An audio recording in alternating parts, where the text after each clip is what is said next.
Hi everyone, and welcome to Music is Medicine. I'm Mat Creedon. Over the next few episodes, I'd like to share something that's been transforming not only the way I teach music, but the way I experience it. Over the next few weeks, I'll be sharing a series of reflections about what music has told me. They're inspired by the ideas that music isn't just something we learn, it's something that teaches us. Every lesson at the instrument is a lesson about the mind.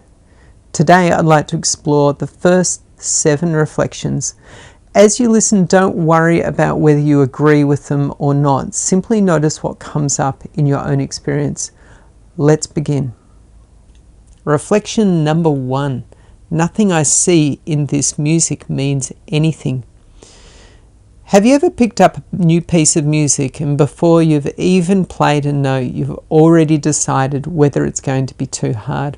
Or perhaps you've looked at it and thought, that looks too easy. Isn't that fascinating? Nothing has actually happened yet. The music hasn't done anything. You've simply looked at a page and your mind has already written the story. The funny thing is, challenge is exactly why we learn. If everything was too easy, we'd become bored. If everything was impossible, we'd become discouraged. So somewhere in the middle is where learning happens. The problem isn't the music, the problem is arriving with a conclusion before we've had an experience. When you decide something is too difficult, every small mistake becomes evidence that you were right.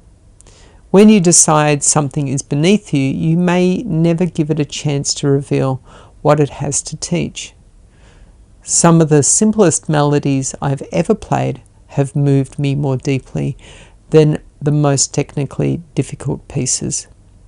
Over the years, I've taught the same songs hundreds of times. Sometimes I'll catch myself thinking, oh, not this song again.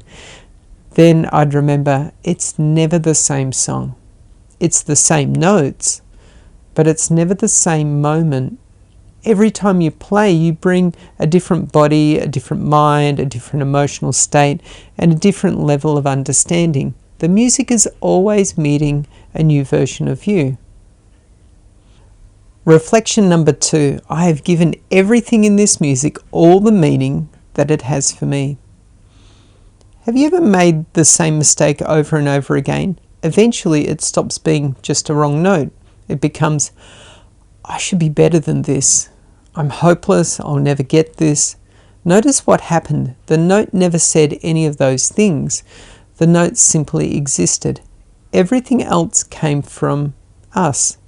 Sometimes we treat music like climbing a mountain. Every piece becomes another achievement, another test, another opportunity to prove ourselves. But music doesn't have to be that. Sometimes it can be simply play. Think about putting your hands in water. You don't move the water because you're trying to become better at touching water. You do it because it feels wonderful. Music can be exactly the same. Sometimes the greatest lesson isn't learning another difficult piece. Sometimes it's rediscovering the joy of simply making sound. Reflection number 3. I do not understand anything I see in this music. One of the most common things I see in lessons is what I call the run-up. Students will see a difficult passage coming. They take a breath. They play 3 bars as fast as they can and hope they'll somehow jump over the difficult part. It almost never works. Instead of spending energy avoiding those 3 notes, become curious about them. Play them slowly. Say the note names out loud. Play them softly. Play them loudly. Play them backwards. Play them one eye closed. Maybe both eyes closed. Change the rhythm. Explore.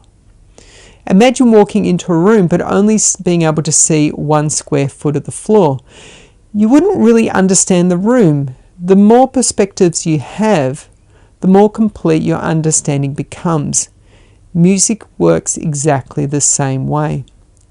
Difficult passages rarely need more force. They need more curiosity. Reflection number 4, these thoughts do not mean anything. Sometimes students race through the easy parts just to survive the difficult ones. It reminds me of when I was a child.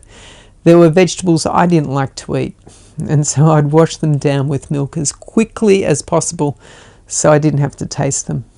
Sometimes we practice music the same way. We rush through what feels comfortable and we survive what feels uncomfortable. And before we know it, we've played the whole piece without really experiencing any of it. Learning music isn't about getting to the end, it's about becoming present to every note. Reflection number 5. I'm never upset for the reason I think. I've had students tell me, I think the music is wrong.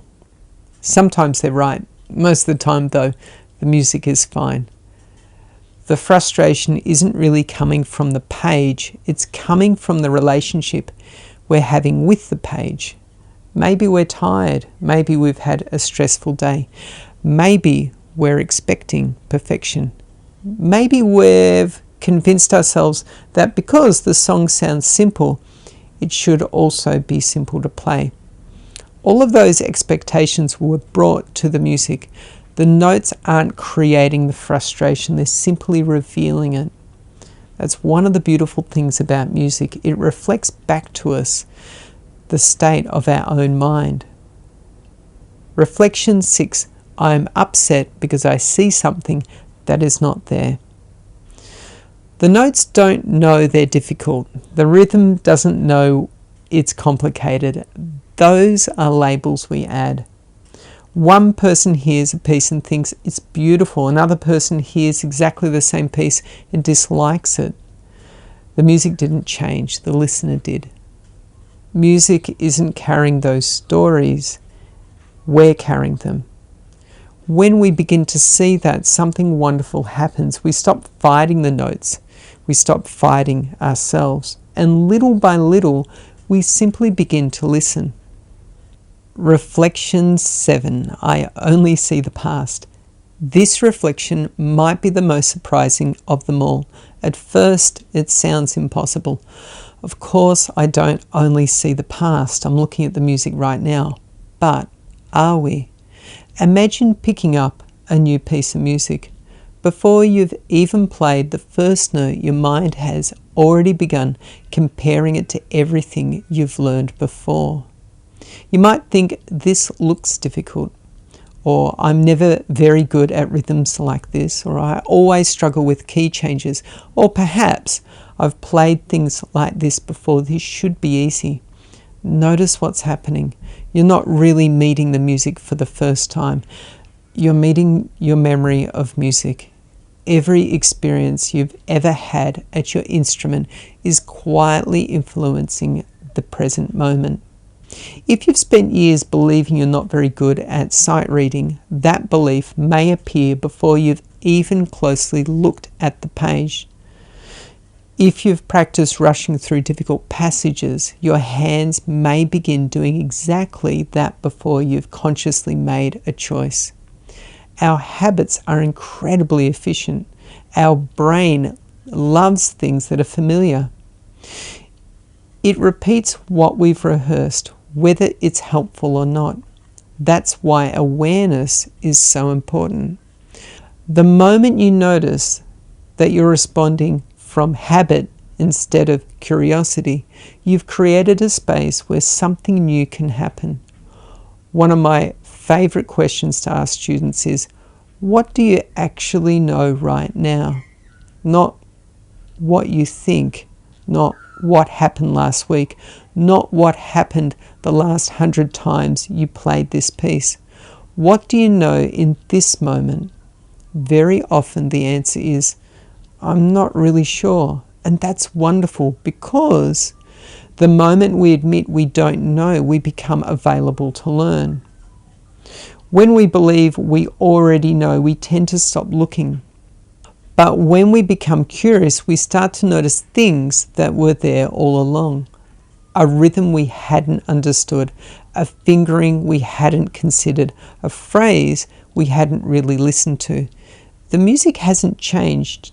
our attention has. Perhaps that's one of music's greatest gifts.